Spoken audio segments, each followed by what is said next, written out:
आदाब, नमस्कार। The red mic में आपका स्वागत है। मैं हूं सौरभ शुक्ला और ये एक विशेष द रेड माइक दुनिया चाइना स्पेशल लेकर के हम आए हैं आपके लिए। शाही साहब आए हैं और वहां से बहुत सारे खबरें और अनुभव लेकर के आए हैं।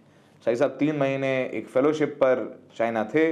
वहां पर इन्होंने पढ़ाई की, बहुत कुछ जाना समझा और हमें लगा कि वो अनुभव आपके साथ भी साझा करें। साइंस, टेक्नोलॉजी, कल्चर, वहाँ के लोग, वहाँ का की अर्थव्यवस्था और ख़ासकर तिब्बत के बारे में भी हम बात करेंगे। तो पहला एपिसोड हमें लगा कि बात करना चाहिए साइंस और टेक्नोलॉजी के बारे में। और हम सब बहुत क्यूरियस हैं क्योंकि जो माइक भी हम इस्तेमाल कर रहे हैं वो DJI का है जो चाइनीज़ है। तो बहुत सारी चीज़ें जो टेक्नोलॉजी वाइज हैं वो चाइना की यूज़ करते हैं। तो कभी कुछ लोग मजाक उड़ाते हैं, पर चाइना टेक्नोलॉजी और वॉइस जो है कितना ऊपर पहुंच गया है, इस बात को हम सब अंदर जानते हैं। तो हमें लगा कि शाही साहब आए हैं और इस पर थोड़ा सा हम लोग डीप डाइव करते हैं कि साइंस और टेक्नोलॉजी में चाइना कहाँ पहुंच गया है, वो किस तरीके से नए नए इन्वेंशंस कर रहा है। रोबोट से लेकर के उसकी जो तमाम ड्राइवरलेस गाड़ियां हैं वो भी हम देख रहे हैं, सड़कों पर चल रही हैं। बहुत कुछ चीज़ है जो चाइना की हमें नहीं पता है क्योंकि जाहिर सी बात है कि मीडिया रिपोर्टिंग कम होती है। तो शाही साहब आए हैं और बहुत सारी खबरें, जैसे हमने कहा कि शुरुआत में लाए। तो शाही साहब कितने दिन रहे आप चाइना में? हमारे दर्शकों को वैसे कुछ को आइडिया है, कुछ को नहीं है, तो बताइए। जी, 3 महीने की फेलोशिप थी तो 93 डेज़ का और बीजिंग के अलावा भी कई प्रोविंसेस जाने का मौका मिला। पिछले साल 2 प्रोविंस में ऑलरेडी गया हुआ था, शैंडोंग और गईज़ू, और उसके अलावा इस बार सिचुआन, यूनान, तिब्बत और ग्वांगशी, 4 और नए प्रोविंस जाने का मौका मिला। चीज़ों को नज़दीक से देखने का, क्योंकि एक्सेस अनफिल्टर्ड था, क्योंकि फेलोशिप है तो जाहिर है कि तमाम फैक्ट्रीज़ और इस तरह की चीज़ों में आप जा सकते थे और आप खुद अपनी आंखों से देख सकते थे प्रोसेस क्या है। जो क्लासेस थी तो जाहिर अलग थी, लेकिन उसके अलावा जो एक्सेस था वो बहुत ही अच्छा था। तो कई चीज़ें देखने को मिली। दूसरा ये है कि जब आप 3 महीने रहते हैं और तो आप जो छोटी छोटी जो नुआंसेस हैं वो आपको समझ में आती, क्योंकि डेली की ज़िंदगी आपको जीनी है। आपको लोकल ट्रांसपोर्ट पकड़ना है, आपको ऐप्स यूज करने हैं, आपको तमाम चीज़ें आपको करनी है ना, जो आप डेली करते हैं। तो उनसे उन चीज़ों का अंदाज़ा होता है जो आप 5 दिन, 10 दिन, 15 दिन के लिए रिपोर्टिंग पे अगर जाएं तो शायद वो चीज़ें आप अनुभव नहीं कर पाएंगे। लेकिन जब आप लंबा रहते हैं तो आपको हर चीज़ देखना पड़ता है ना, नाई भी ढूंढनी पड़ती है। सबसे बड़ी मुश्किल मेरे लिए वहाँ यही थी कि बार बार मतलब खत बनाने में खुद से टेढ़े मेढ़े कुछ करता था, क्योंकि उनकी दाढ़ियाँ होती नहीं है तो उनके पास दाढ़ी बनाने वाले बार्बर नहीं है। तो इस तरह की छोटी छोटी जो चीज़ें हैं। चाइना अगर लुक इंडिया कर रहा है तो उसे प्लीज़ अच्छे बार्बर्स रखने चाहिए और बार्बर शॉप्स होनी चाहिए, क्योंकि शाही साहब जैसे लोग जिनकी दाढ़ी आती है, हमारी दाढ़ी आती है, उनके लिए एक प्रॉब्लम, बहुत बड़ी प्रॉब्लम थी। मेरे लिए पर्सनली सबसे बड़ी इशू बस यही थी कि मुझे वो मिला नहीं। लेकिन हाँ, साइंस एंड टेक पे आज वाला एपिसोड हम कर रहे हैं। जैसा आपने बताया दर्शकों को कि हम सीरीज़ ऑफ एपिसोड आप इस पे करेंगे, इकोनॉमी पे, डिफेंस पे, उनके कल्चर पे, उनके और जो चीज़ें हैं इंफ्रास्ट्रक्चर पे। पर साइंस और टेक पे आज का है हमारा एपिसोड। तो इंटरेस्टिंग होगा, लोगों को देखना चाहिए। बहुत इंटरेस्टिंग होगा क्योंकि जैसे हमने बताया कि जो माइक का इस्तेमाल कर रहे हैं DJI, या बहुत सारे इक्विपमेंट्स हम रोज़मर्रा की ज़िंदगी में अपने ट्रिमर से लेकर के गाड़ी के पार्ट्स भी, मशीन्स भी, वो सब चाइना से, मतलब चाइना इस समय डिक्टेट कर रहा है साइंस और टेक्नोलॉजी में। जो एक वक्त जर्मनी ऑटोमोबाइल में हुआ करता था या अमेरिका, लेकिन इलेक्ट्रॉनिक्स में और इन सब चीज़ों में तो चाइना बहुत बहुत एडवांस कर गया है। मतलब सैटेलाइट्स वगैरह भी उसकी इतनी अच्छी प्रिसाइज, हम लोगों ने देखा कि ईरान को कितने ईरान वॉर में कितने प्रिसाइज उन्होंने लोकेशंस दी, इंटेलिजेंस दी। तो साइंस और टेक्नोलॉजी, जाहिर सी बात है, आप बता रहे थे कि जहां आपका इंस्टीट्यूट था उसके ठीक सामने एक DJI का ही शॉप था। तो ड्रोन से लेकर के, रोबोट से लेकर के कहाँ पहुंच गया है चाइना। और इंडिया से कंपैरिजन की बात नहीं कर रहे हैं, लेकिन जब आप चाइना पहुंचते हैं और जब रोजमर्रा से आपने कहा कि न्यूएंसेस, तो वहां रोजमर्रा की जिंदगी में साइंस और टेक्नोलॉजी कितनी दिखती है, कितना नजर आती है, कितना इम्पैक्टफुल है? जी, सबसे बड़ी चीज़ तो ये है कि प्रोग्राम के पहले ही मैं ये चीज़ कहना चाहता हूँ ताकि लोगों को कोई कन्फ्यूज़न ना रहे। एक इमेज चाइना के प्रोडक्ट का ये बना हुआ है कि जी वो ख़राब है, घटिया है, टूट जाती है और ये तमाम चीज़ें हैं। वो एक ज़माने के हिसाब से वो इमेज सही भी थी। कि चाइना प्रोड्यूस वो चीज़ें करता था जो लॉन्जिविटी के लिए नहीं होती थी, अफोर्डेबिलिटी के लिए होती थी, कि भाई अगर आप अफोर्ड नहीं कर सकते हैं तो सस्ती चीज़ें बनाता था। और ये दुनिया के तमाम देशों के इनोवेशन की जो जर्नी है, कि उनका जो इनोवेशन का जो आर्क है, उसमें ये मरहला सबका आया है।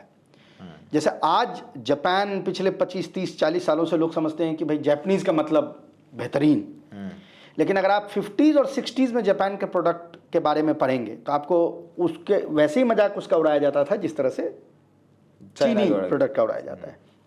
या मैं जैसे एग्जांपल देना चाहता हूँ, बहुत फेमस चेक रिपब्लिक की कार कंपनी, हालांकि अब तो ओनरशिप जर्मनी के पास चली गई, स्कोडा, इंडिया में आप देखते हैं बेहतरीन गाड़ियाँ होती है, उसकी रिलायबिलिटी, वो टैंक है इतना शानदार होता है।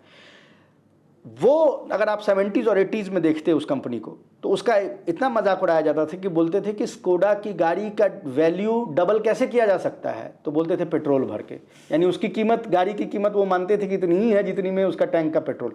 तो इस हर देश के टेक्नोलॉजी के आर्ट में ये मरहला आता है जब आप ट्रांजिशन करते हैं। चाइना उस मरहले पे पहुंचा हुआ है।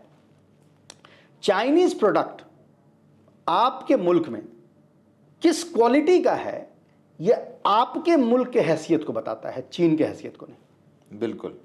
चीन का एक एक फैक्ट्री, एक ही मशीन पे 3 क्वालिटी की चीज़ प्रोड्यूस करता है और 4 क्वालिटी की प्रोड्यूस करता है डिफरेंट मार्केट्स के लिए। भाई आपको चश्मा लेना है 300 रुपये का, चीनी वो भी बनाते हैं। और दुनिया की सबसे बड़ी जो कंपनीज हैं, लग्जोटिका जो ये सारे बड़े ब्रांड्स को ओन करती है, उसको भी फ्रेम चाहिए तो वो चाइना से ही लेके आता है। लग्जोटिका वो कंपनी है जो रेबैन वेबैन बनाती है, ये सारे ओकले, तो उनको भी वहीं से है। आपके मार्केट में क्या अवेलेबल है ये आपके औकात को बताता है। चीनी सब कुछ बना रहे हैं, अव्वल तो ये है। दूसरा एक चीज़ ये है, हमारे दर्शक ने अभी इसी हफ्ते देखा होगा, एक एपिसोड हमने किया था चाइनीज़ प्लेन पे, वो C919 पे एपिसोड किया है। तो मैं उसमें एक बात मैंने बोली थी, वो मैं दोहरा रहा हूँ कि टेक्नोलॉजी का जब आप बात करते हैं तो उसका बैरियर जो है, जो आप कहते हैं कि ये चीज़ आपने अचीव कर ली तो आपको माना जाएगा कि आपने टेक्नोलॉजी की सबसे ऊपर का जो मरहला है उस पर पहुँच गए हैं, हासिल कर लिया। वो है एरोप्लेन बनाना, एरोप्लेन का इंजन बनाना और माइक्रोचिप बनाना। और वो तीनों चीज़ चीन अब बना रहा है। तो वो दिखाता है कि बड़े लेवल पे वो कहाँ पे पहुँचा हुआ है। जो टेक्नोलॉजी का डे टू डे इम्प्लीमेंटेशन है वो भी मुझे बड़ा इंटरेस्टिंग लगा, कि मेट्रो हो, साइकिल हो, कोई भी चीज़। एक तो अव्वल तो आप ये देखिए टेक में ऐप्स जो उनके हैं, जैसे वीचैट ऐप का आप देखेंगे, एक ऐप आपने डाउनलोड कर लिया तो आप उसी से सारी चीज़ कर सकते हैं। ये 75 ऐप जो हम डाउनलोड करके फ्लिपकार्ट भी लिए घूम रहे हैं और ऊबर भी लिए, ज़रूरत नहीं है, एक ऐप में हर कुछ है। तो ये जो उस ऐप का बैक इंटीग्रेशन है वो शानदार है, वो शानदार है। अच्छा, हर चीज़ टेक्नो सेवी है। अब चूंकि हम यूनिवर्सिटी कैंपस में रह रहे थे तो हमारी ज़िंदगी तो एक स्टूडेंट जैसी ही थी, कपड़े खुद ही धोने हैं, ये सब करने हैं, जैसे होता है जो आपको करना होता है। अब वो जो लॉन्डर मैट है जहाँ पे वो सारी मशीन्स लगी हुई हैं कपड़े धोने की, वो सारी एवरीथिंग इज सो टेक्नो सेवी कि भाई आप उसमें कपड़ा डालिए, वो आपके फ़ोन से ही सब, आपने फ़ोन में सारा डेटा उसका फीड किया, पैसे पे किए, मशीन चालू, कोई आदमी वहाँ मौजूद नहीं है। आप ट्रेन पे मेट्रो यूज कर रहे हैं, आपके अपने देश का यानी भारत का मैं जो कार्ड है उसको मैं एज अ टिकट यूज कर सकता हूँ। सिर्फ बैंक कार्ड को आपने उसको लगाया, गेट ओपन हुआ, आप एग्जिट किए, उसको लगाया, गेट ओपन हुआ, दरमियान का जो भी उसका चार्जेस है फेयर जो है कट जाएगा इंडिया के कार्ड का। तो day to day life integration है, इंटीग्रेशन है सर्विसेज और एप्स की। एग्जैक्टली। तो ये क्यों होता है, जो मैंने नोटिस किया, जैसा मैंने आपको बताया भी उस दिन हमारी आपकी जो बातचीत हो रही थी, कि मैं जिस इलाके में बीजिंग में था, जहाँ पे हैडियान डिस्ट्रिक्ट कहते हैं उसको, वहाँ 12 यूनिवर्सिटीज़ है और वही डिस्ट्रिक्ट वहाँ का सिलिकॉन वैली भी है। अच्छा। तो फिजिकलिटी ही सिर्फ नहीं है, वो बैक इंटीग्रेटेड है। स्टूडेंट वहाँ पे जाते हैं, देखते हैं, उनके रिक्वायरमेंट को समझ के कोर्सेज डिज़ाइन होते हैं। जैसे हमारे दर्शकों को शायद ये बात ना पता हो, पिछले 2 सालों में चीन ने तकरीबन 70% नॉन साइंस कोर्सेज बंद कर दिए। अच्छा, कि इसकी कोई ज़रूरत नहीं है, इसमें जितने प्रोडक्ट्स निकल के आ रहे हैं उतने की ज़रूरत नहीं है, ज़्यादा ही निकला है। हाँ बहुत ज़्यादा, मतलब इतना इतना आदमी एक्सपर्ट होगा फेमिनिज्म की क्या ज़रूरत है, 10 बहुत है। तो स्टेम के कोर्सेज बढ़ा रहे हैं, नॉन स्टेम कोर्सेज घटा रहे हैं। ये कैसे हो रहा है कि एक लगातार एक कम्युनिकेशन जो है वो इंडस्ट्री के साथ उनका है, इंडस्ट्री बता रही कि अरे इतना ज़्यादा क्या कहते हैं मिडिएवल हिस्ट्री का निकल रहा है ग्रेजुएट, क्या करेगा ये, हमें इंजीनियर चाहिए। एग्जैक्टली, उसको करो। तो ये जो अप्रोच एक दिखता है वो वहाँ रंग लाती हुई नजर आती है। वहाँ लग रहा, आपने बताया कि जैसे कि बड़ा इंटरेस्टिंग है कि आपके पास एक कार्ड है मेट्रो, उसी का इस्तेमाल करिए और उसमें रिचार्ज करना है तो ऐप में जाके उसको रिचार्ज कर लीजिए। कपड़े धोने के लिए मशीन इंटीग्रेटेड है, उस ऐप के जरिए आप उसमें टाइमर लगाइए और फिर आपके अकाउंट से पैसे कट जाएंगे। तो मतलब डिपेंडेंस टेक्नोलॉजी भी बहुत है, बहुत बहुत वो चीज़। और हर चीज़ में साइकिल, जैसे हम साइकिल यूज़ करते थे वहाँ से बहुत, तो वही सेम ऐप है, उससे आपने स्कैन किया, साइकिल खुल गई, साइकिल पे आप बैठे, जहाँ जाना है आप जाइए, वापस जो भी 1 घंटे के लिए आप बुक किया, 2 घंटे के लिए बुक किया, वापस से उसी को वहीं पे रख दीजिए। अच्छा, हमारे यहाँ भी है, जैसे आपने देखा होगा दिल्ली मेट्रो पे करते हैं, लेकिन इंफ्रास्ट्रक्चर नहीं है उसके हिसाब से।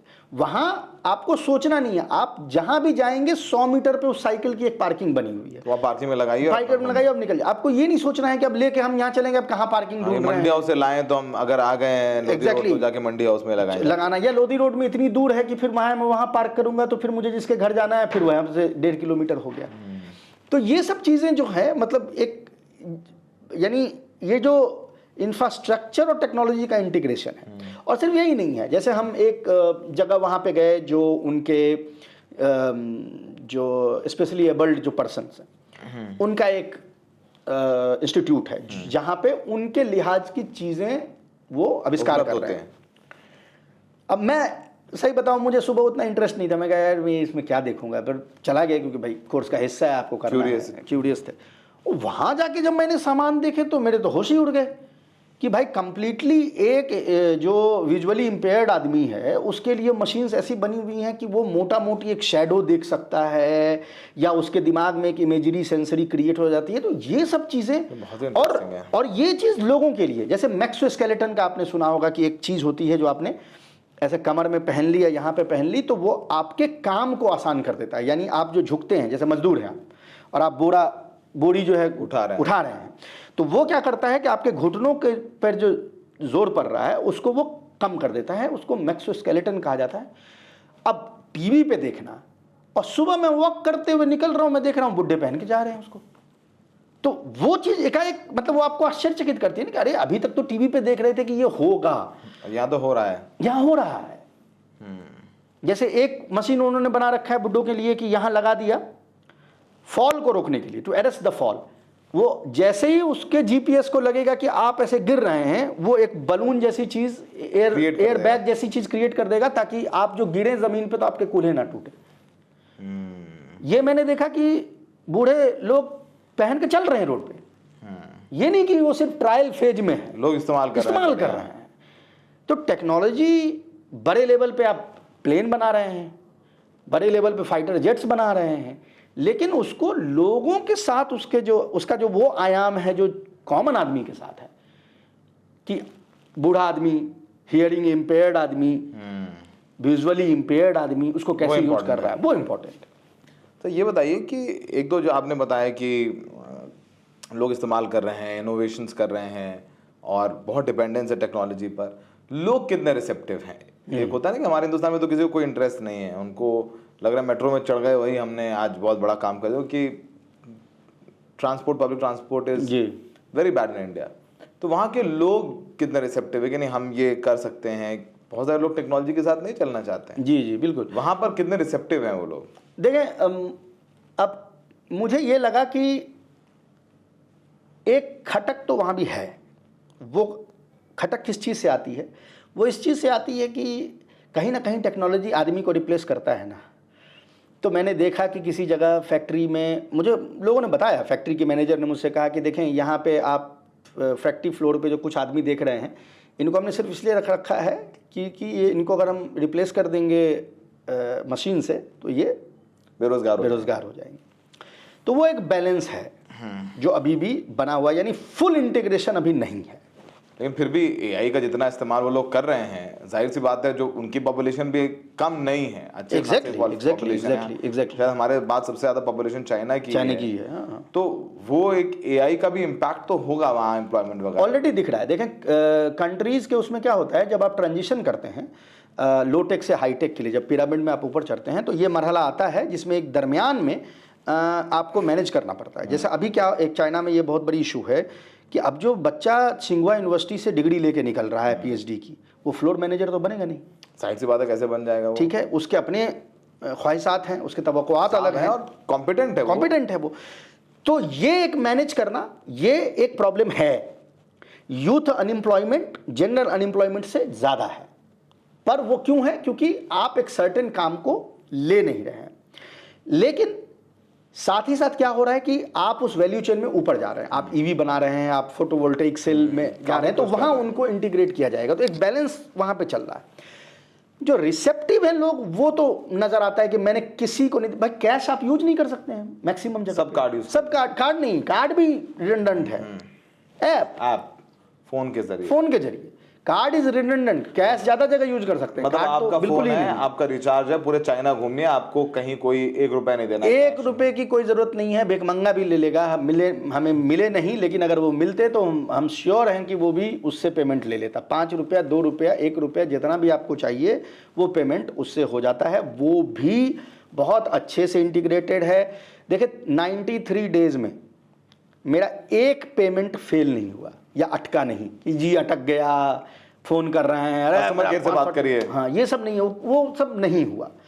तो इसका मतलब है कि उसके पीछे जो एक इंफ्रास्ट्रक्चर आपने बनाया है वो अच्छा है, वो इंटरफेस ही नहीं है, एक पूरी की पूरी जो मैंने कहा बैक इंटीग्रेशन, आप देखिए ना कि वो कहाँ जाके पीछे तक जा रहा है, वो चीज़ नज़र आई। और जैसा मैं कह रहा हूँ, टेक्नोलॉजी हर दिन बदल रही है। रोबोट में हमने कुछ ऐसे रोबोट्स देखे हैं जो बैटलफील्ड टेस्टेड है। एक रोबोट है, मेरे ख्याल से उसकी एक वीडियो जो है लीक भी हो गई थी अभी 3-4 दिन पहले। वो वर्टिकल क्लाइंब उसने कई मीटर का मारा है, नीचे गिरा है और अपने पैरों पे खड़ा हो गया है पहाड़ से। तो उस किस्म के रोबोट्स हैं। अच्छा, जो एयर टैक्सी वाली कंपनी, जो आपने सुना होगा आजकल बड़ा चल रहा है कि चाइना में पहली एयर टैक्सी बनेगी, हम उसमें गए हुए थे सिचुआन में, चेंगडू में। हाँ, वहाँ उसके फैक्ट्री में गए, उनका पूरा वो देखा कैसे क्या मैकेनिज्म, इनफैक्ट बैठे भी उसके अंदर में, वो कैसे चला रहे हैं नहीं चला रहे हैं। तो उन जगहों पे जो इन्होंने लीप लिया है ना, वो लीप बहुत गजब है। ड्रोन से फूड की डिलीवरी हो रही है। मतलब एक होता है कि आप कॉन्सेप्ट पे लाए हुए हैं, बीटा टेस्टिंग कर रहे हैं, रोजमर्रा हो रही है। बीजिंग के में नहीं हो रही है, क्योंकि बीजिंग में मैंने आपको बताया ड्रोन बैन है। बीजिंग में आप ड्रोन नहीं उड़ा सकते, ड्रोन्स आर बैंड। पर आप दूसरे किसी शहर में जा रहे हैं, बड़े शहर में, चोंगचिंग पुंगचिंग में हैं आपको पार्क में खाना डिलीवर कराना है, आपने ऑर्डर किया, ड्रोन लेके पार्क में खाना आपको डिलीवर कर दिया। ड्रोन का लोकेशन है, ड्रोन का लोकेशन है जी, वहाँ पे आपको आया, आपके पास उसने डिलीवर कर दिया। तो ये सब चीज़ें जो हैं आप डे टू डे लाइफ में वहाँ देख सकते हैं। कार्स का जैसे आपने बोला, जो ड्राइवरलेस कार है, अभी दूसरे शहरों में तो वो चल रहा है, बीजिंग में सिर्फ एक छोटे से डिस्ट्रिक्ट में उसकी टेस्टिंग चल रही है। क्योंकि हर चीज़ ना, ये बीजिंग को लेकर थोड़ा सेंसिटिव ज़्यादा है कि वहाँ पे हर चीज़ सबसे लास्ट में लाते हैं। क्यों? पता नहीं, कोई सिक्योरिटी का मसला रहा होगा। हर चीज़ ये पहले चौंकी में करेंगे, गांगजू में करेंगे, शंघाई में करेंगे, हर चीज़ सबसे लास्ट में बीजिंग आती है। ये मैंने देखा, ये नोटिस किया मैंने, सबसे लास्ट में बीजिंग आती है। सबसे बेहतरीन चीज़ शाही साहब को क्या लगी? मतलब ये मेरी फेवरेट है, मेरे पास पैसा होता तो मैं ले लेता टाइप्स की। अगर ये तो ऐसी चीज़ें जो इंडिया में मिल ही नहीं सकती है, कोई 1-2 चीज़ ऐसे जहन में आ रही हो तो बताइए। देखें, जो मैक्सो स्केलेटन है वो बड़ा शानदार चीज़ है कि मुझे भी हाइकिंग वगैरह का शौक है, तो वो आपके एफर्ट को 50% कर देता है। अच्छा, पहाड़ों पे चढ़िए या इस तरह का कहीं भी कोई भी काम आप कर रहे हैं, आपके कूल्हों को, आपके घुटनों को वो ऐसा यानी आराम दे देगा कि आप इंजॉय भी कर रहे हैं और चल भी एग्जर्ट भी आपका अपने आप को कर रहे हैं। ऐसा नहीं कि 0% है, यानी आपका एक्सरसाइज भी हो रहा है, लेकिन एक्सरसाइज आपके वाइटल जो ऑर्गन्स हैं उसको डिस्ट्रॉय नहीं कर रहा है। ये घुटने ऐसा नहीं है कि आपके चलाए नहीं आप, वो लेके आना थोड़ा, एक तो महंगा बहुत था, और दूसरा ये था कि डिपेंड करता है आप उसमें क्या क्या फीचर ले रहे हैं। जो मैंने सबसे सस्ता देखा था वो तकरीबन मेरे ख्याल से इंडियन करेंसी में 70-80 हज़ार रुपये का था, जो सबसे सस्ता था। लेकिन ये जहन में रखें कि पर कैपिटा इनकम वहाँ $14,000 है, हमारे यहाँ $2700 है, तो उनके लिए वो महंगा नहीं है।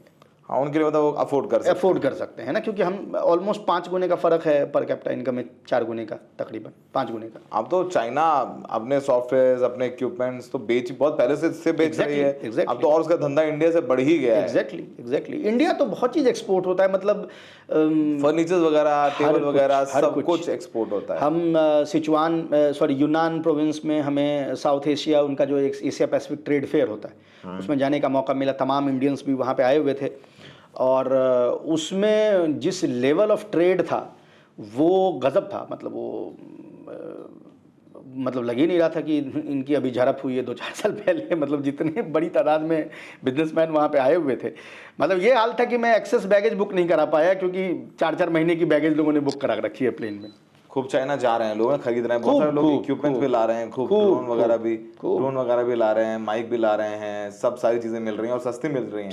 ये DJI कंपनी चाइनीज कंपनी है, अगर वो सीधे बेच रही होती तो हम लोग कितना सस्ता पड़ता भाई, किसी वंडर, क्योंकि सीधे बहुत सारी कंपनियों को काम नहीं दिया जा रहा है हिंदुस्तान में। तो या BYD देखें ना, सबसे बड़ा एग्जाम्पल तो BYD है।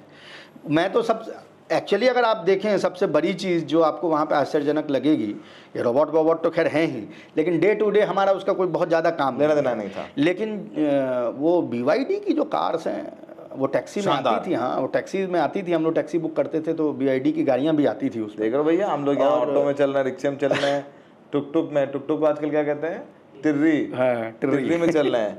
भैया वो देखो कहाँ चल रहे हैं। मैंने तो बहुत कम बुक किया, मुझे तो पैदल चलने की इतनी आदत है कि मैं बीजिंग पैदल नापता था, या साइकिल ले लेता था, या मेट्रो यूज करता था। मेट्रो सस्ता भी है, मतलब बनिस्बत सस्ता है, इंडिया से तो महंगा है लेकिन बनिस्बत सस्ता है। मेट्रो वगैरह शानदार है, बढ़िया स्पीड में चलती हैं। बीजिंग मेट्रो दुनिया की सबसे बड़ी मेट्रो सिस्टम है, 950 स्टेशन हैं, तो आप उससे अंदाज़ा लगा सकते हैं कि कितना फैला हुआ है वो। और as a said well integrated है। खैर, हालांकि मेट्रो सिस्टम हमारा भी बहुत अच्छा है, दिल्ली का कोई अच्छा है, इक्वली गुड है। लोग मारपीट कर रहे हैं आजकल, वो चीज़ बस है, वरना हमारा मेट्रो सिस्टम कहीं भी कमजोर नहीं करते हुए दिखे लोग आपको। ये हम डिस्कस करेंगे जब हम वहाँ के सोसाइटी के बारे में जो एपिसोड करेंगे, उसमें इस पे बात होगी। ये इस पर बात होगी, सिर्फ टेक्नोलॉजिया। देखिए, और जो प्लेन्स की बात हम कर रहे हैं वो तो कर ही रहे हैं, जो छोटी छोटी चीज़ें हैं, अब मेटा ग्लासेस आपने देखा होगा, अभी धड़ल्ले से चल रहा है, लोग पहन के अपना स्टिंग ऑपरेशन कर रहे हैं, ठीक है।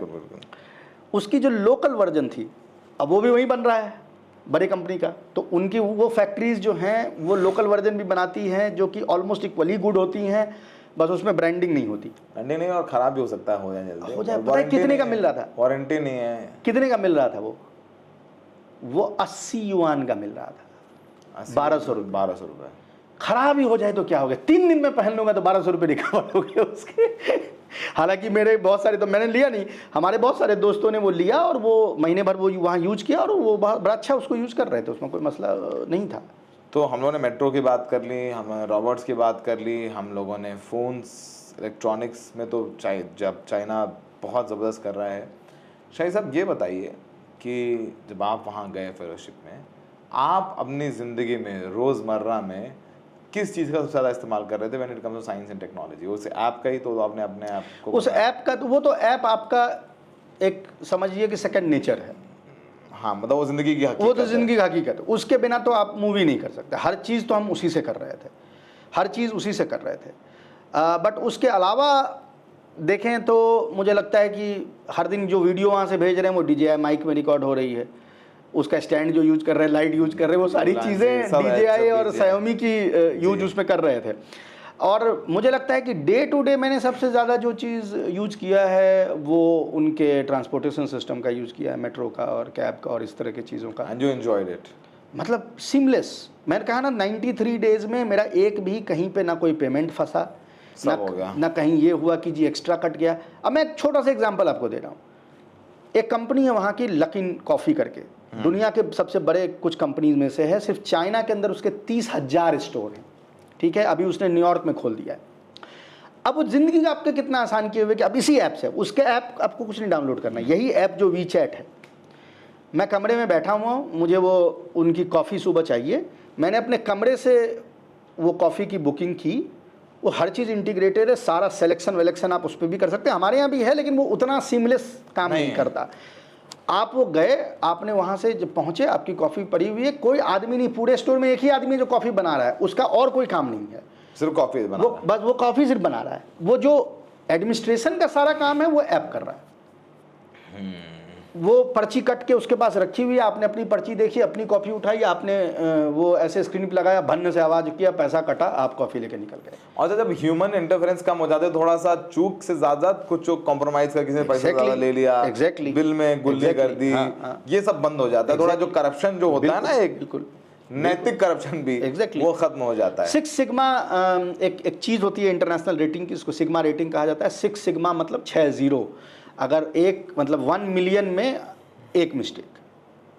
तो जिन कंपनियों को वो 6 सिग्मा रेटिंग मिली हुई है, वो तो ऐसे भी उनके यहाँ टेक्नोलॉजी में 1 मिलियन में एक मिस्टेक हो रहा है, तो आप उसके तरीके से देख सकते हैं। टेक्नोलॉजी। अच्छा, मुझे एक चीज़ और लगी कि भाई ये सब चीज़ इसलिए हो रहा है कि यूनिवर्सिटी सिस्टम बड़ा सुदृढ़ है, पैसे वो बेइंतहा लोगों की पढ़ाई पे खर्च कर रहे हैं।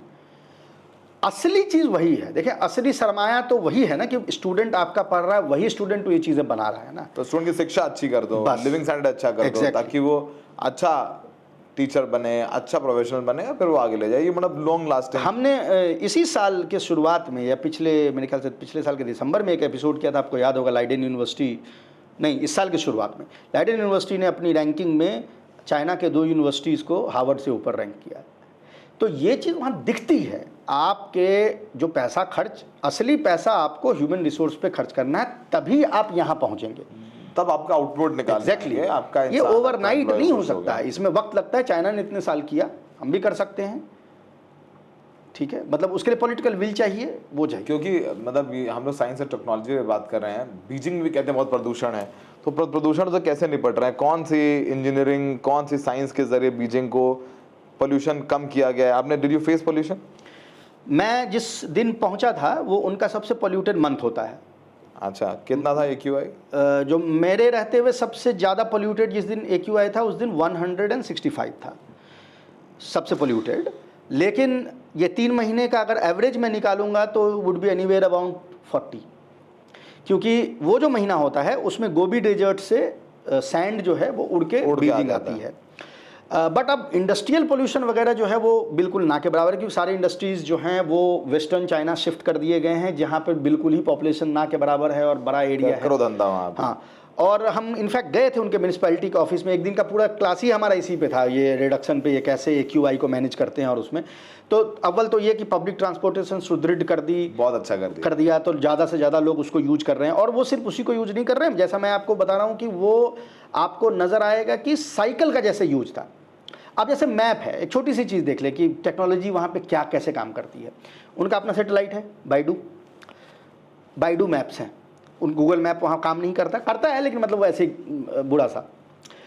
तो वो जो बाइडू का इंग्लिश वर्जन है, क्योंकि हम तो चाइनीज़ नहीं पढ़ सकते थे, तो इंग्लिश वर्जन है जिसको A मैप कहते हैं। सौरभ, मैं आपको बताऊँ, वो मैप इतना एडवांस है कि आप तसव्वुर नहीं कर सकते हैं। उस मैप पे जब आप लगाते हैं और आप कार से जा रहे हैं पॉइंट A से पॉइंट B, उस बीच के जितने ट्रैफिक लाइट हैं वो भी इंटीग्रेटेड है। आपके स्क्रीन पे आता रहेगा कि अगला ट्रैफिक लाइट 40 सेकंड में धीरे कर लो अपना, खड़ी ग्रीन होने वाला है, रेड होने वाला है। आप और उसी ट्रैफिक के हिसाब से वो सारे ट्रैफिक लाइट खुद ब खुद इंटीग्रेटेड हैं कि यहाँ ओपन हुआ तो 20 सेकंड बाद अगला ओपन होगा, क्योंकि पहली गाड़ी 20 सेकंड में वहाँ पहुँच जाएगी। ये मैप में है।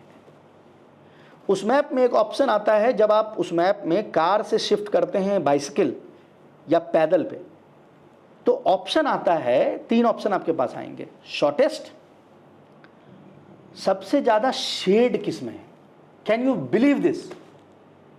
उस जगह से ले जाएंगे जहां पर छाया है, जहां पे आप पे छाया हो। यानी आप चूज कीजिए कि मुझे पैदल चलना है तो मैं 200 मीटर ज़्यादा चलूंगा लेकिन छाया के नीचे चलूंगा, कि 200 मीटर कम चलूंगा और छाया पे नहीं चलूंगा। तो वो आपको देखना है कि आप उसमें से क्या चूज करते हैं। मतलब मेरे तो होश फाख्ता हो गया कि कोई शेड कैसे बता सकता है कि हाँ इस रास्ते में 44% शेड है, इस रास्ते में 28% शेड है, ये रास्ता लो, 200 मीटर ज़्यादा भी चलना पड़ेगा साइकिल से, लेकिन तुम शेड में चल रहे। अब मैं तो बस मेजर एक आध जो ब्रिजेस हैं, इंपॉर्टेंट चीज़ें हैं, वही फीड होती हैं। और मतलब वो गजब उस तरह से इंटीग्रेटेड है ऑब्वियसली। तो अब जब पीछे के आप, इसलिए पब्लिक ट्रांसपोर्ट लोग यूज़ करते हैं, साइकिल यूज़ करते हैं, तो पोल्यूशन ऑब्वियसली एक बहुत बड़ा हिस्सा पोल्यूशन का वो है। उन्होंने भाई संस्थागत तौर पर जड़ पे काम किया कि गाड़ियों से जो एमिशन होता है उसको कम करो, पब्लिक ट्रांसपोर्ट अच्छा करो, साइकिल पर निर्भरता बढ़ाओ, कि मतलब जितनी बड़ी गाड़ी उतना रसूख वाला काम नहीं है वहाँ। मुझसे मिलने कोई एक उनका बड़ा ऑफिसर आया साइकिल पे। आप क्या भारत में तस्वुर कर सकते हैं कि डायरेक्टर लेवल का कोई ऑफिसर साइकिल पे आएगा? अरे उसके मिलने के लिए तो पुलिस वाले आएंगे, खत्म बात। तो टेक्नोलॉजी पर हम लोगों ने बात की है, बड़े इंटरेस्टिंग टेक्नोलॉजी पे बात की है हम लोगों ने। शाही साहब ऐसे गए वहाँ पर, लाए कुछ नहीं वहाँ से, ये भी हकीकत है। जो वहाँ से पाए वो हमें भी अभी हमें दिखा रहे थे कि देखो ये हमें ये वहाँ में मिला है तोहफे के तौर पर, ये नहीं दिया तोहफे के तौर पर, ये दिया, दिखा रहे हैं उसको, टेक्नोलॉजी पे शो कर रहे हैं, पर लाए नहीं है कुछ। हमारे घर के बच्चे यहाँ, मतलब ऑफिस के बच्चे कह रहे थे कि सर से बोलो कि ड्रोन ले आएंगे, सर ने कहा बीजिंग में अलाउड नहीं था। ड्रोन तो ला ही नहीं सकते अगर आप बीजिंग में रह रहे हैं तो। हाँ, तो वो चेंगडू या कहीं से और आ जाएगा और सस्ता मिलता है, लेकिन शाही साहब नहीं लाए हैं। लेकिन हम लोगों को लगा कि अगर आप कभी चाइना वाइना जाएं तो ये एपिसोड देखिए, बहुत कुछ है ख़रीदने के लिए, और वो इक्विपमेंट्स आप अपने रोज़मर्रा की ज़िंदगी में इस्तेमाल भी कर रहे हैं, लेकिन महंगे। क्योंकि जैसे DJI माइक है, यहाँ पर DJI अलाउड नहीं है इंडिया में, तो हमें ऑलरेडी किसी थर्ड पार्टी के थ्रू मिल रहा है, तो महंगा मिल रहा है। तो बहुत सारी चीज़ें हैं, हम तो देख रहे हैं आजकल फर्नीचर भी लोग चाइना से ला रहे हैं, फर्नीचर काफ़ी लोग चाइना से ख़रीद कर ला रहे हैं। और देखिए जैसे उन्होंने बताया कि हर आय वर्ग के लोगों के लिए उनके पास सेम चीज़ है, उसी मशीन पर तीनों बना लेते हैं, बहुत महंगी, कम महंगी और सस्ती। जैसे मैं एक चीज़ आपको बताता हूँ, जैसे पुरानी टेक्नोलॉजी कोई मशीनरी इनके पास है, तो ये जैसा हमें दिखाया उन्होंने कि कोस्टल एरिया सबसे डेवलप्ड है, अब वहाँ पे नए जनरेशन की मशीन उन्होंने फैक्ट्री में लगा दी, तो पुरानी मशीन को वो स्क्रैप नहीं करते हैं, वो उठा के भेज देते हैं वेस्ट में। क्यों? चाइना बिलियंस ऑफ डॉलर तो साल के एड दे रहा है अफ्रीका में या और भी जगहों पे, एशिया में भी एड दे रहा है। अब आपको एक तिरपाल बनाना है। तिरपाल कई तरह के हो सकते हैं, एक बहुत बढ़िया मुलायम एकदम छोटे से बैग में बन जाए ताकि आप उसको लेके हाइकिंग के लिए चले जाइए। लेकिन एक तिरपाल की ज़रूरत यह है कि भाई जहाँ घर नहीं है अफ्रीका में, वहाँ पर वो तिरपाल घर का काम करे, वो मजबूत हो, बहुत फाइन क्वालिटी की ना हो, बहुत फाइन नहीं हो, मतलब उसमें, लेकिन वो लॉन्जिविटी उसमें हो। तो वो कौन बना रहा है? वो पुरानी मशीन पे बन रही है। यानी देखिए उसको जो एड के लिए दे रहे हैं, आपको क्या ज़रूरतें हैं आपकी, उस हिसाब से मिलेगा आपको। DJI का माइक आपको नहीं चाहिए, DJI की माइक इंडियन करेंसी में 10,000 रुपये की है, लोकल माइक 1200 रुपये की है, आप वो ले लीजिए, मिलेगा सब कुछ। मेटा वाला भी वहीं बन रहा है क्लासेस, और ये 80 वाला भी वहीं बन रहा है, और बेच आ रहा है अल्लाह करे। एग्जैक्टली, मेटा क्लासेस वहीं मिल रहे हैं सब। एक दिन जो है जाए चाइना वाइना जाके ले आए सामान वामान सारा, बहुत सस्ता मिल रहा है। ये तो लाए नहीं है, लेकिन हम लोगों को लगा टेक्नोलॉजी यहाँ पे, जैसे अरबिक में टेक्नोलॉजी को टेक्नोलॉजिया बोलते हैं ना, टेक्नोलॉजी स्पेनिश में भी बोलते हैं। मैं एक लड़का देखता हूँ, छोटा सा लड़का है, वो करता है, तो उसको वो चाइना गया तो उसने कुछ डस्टबिन खोलना था, तो इसने ऐसे ऊपर से किया, वो खुल गया। वो सब चीज़ तो डे टू डे आपको इतनी नजर आती है कि मतलब बोल रहे हैं, अभी उसे बोल रहा है मोहम्मद टेक्नोलॉजिया, फिर वैसे करता है, फिर बताता है टेक्नोलॉजिया। तो वो पीपल आर एंजॉयिंग इट। तो हमें लगा कि इस पर ज़रा चर्चा कर ली जाए। अगला एपिसोड हम लोग जो करेंगे इससे ज़्यादा दिलचस्प है, क्योंकि अगले 5 सैटरडे हम ये चाइना स्पेशल करेंगे। उस पर हम ज़रा लोगों पर बात करेंगे, चीन के लोगों पर बात करेंगे, चीन के लोगों के बारे में थोड़ा जानने की कोशिश करेंगे। और लिस्ट में ऐड नहीं है, लेकिन चीन के थोड़ा इतिहास के बारे में भी एक बार चर्चा करेंगे। शाही साहब को बहुत पसंद है इतिहास बात करना, फॉरेन अफेयर्स के से ज़्यादा। तो शाही साहब खुद आ गए वापस, तो आप लोग भी खुश हो जाइए, आ गए, साक्षात आपके सामने है, तो हम दोनों लोग साथ में आए हैं। और भी बहुत सारी चीज़ें साथ में करने वाले हैं, पर पहले थोड़ा सा इनको अभी इकट्ठा डाल देंगे तो कहेंगे मैं जा रहा हूँ चाइना में ही अच्छा था। तो खैर, चाइना में अच्छे नहीं थे, इनको आना ज़रूरी था यहाँ पर। जो बदला लेना था हमने ले लिया, इनको भेज के वहाँ। मजाक कर रहा हूँ, ये take it with a pinch of salt. तो द रेड माइक पर खबरों का सिलसिला जारी है। ये शो ज़रूर देखिएगा और लोगों से शेयर करिएगा। और बहुत सारे लोग जाके खरीद भी रहे हैं और हम लोग खूब बिजनेस कर रहे हैं पीछे से चाइना के साथ, बहुत बिजनेस हो रहा है। बाकी बताने के लिए आपको कि हमारा दुश्मन है, लेकिन खूब धंधा हो रहा है, ये भी हकीकत है। हर साल बढ़ता ही जा रहा है। और हर साल बढ़ रहा है।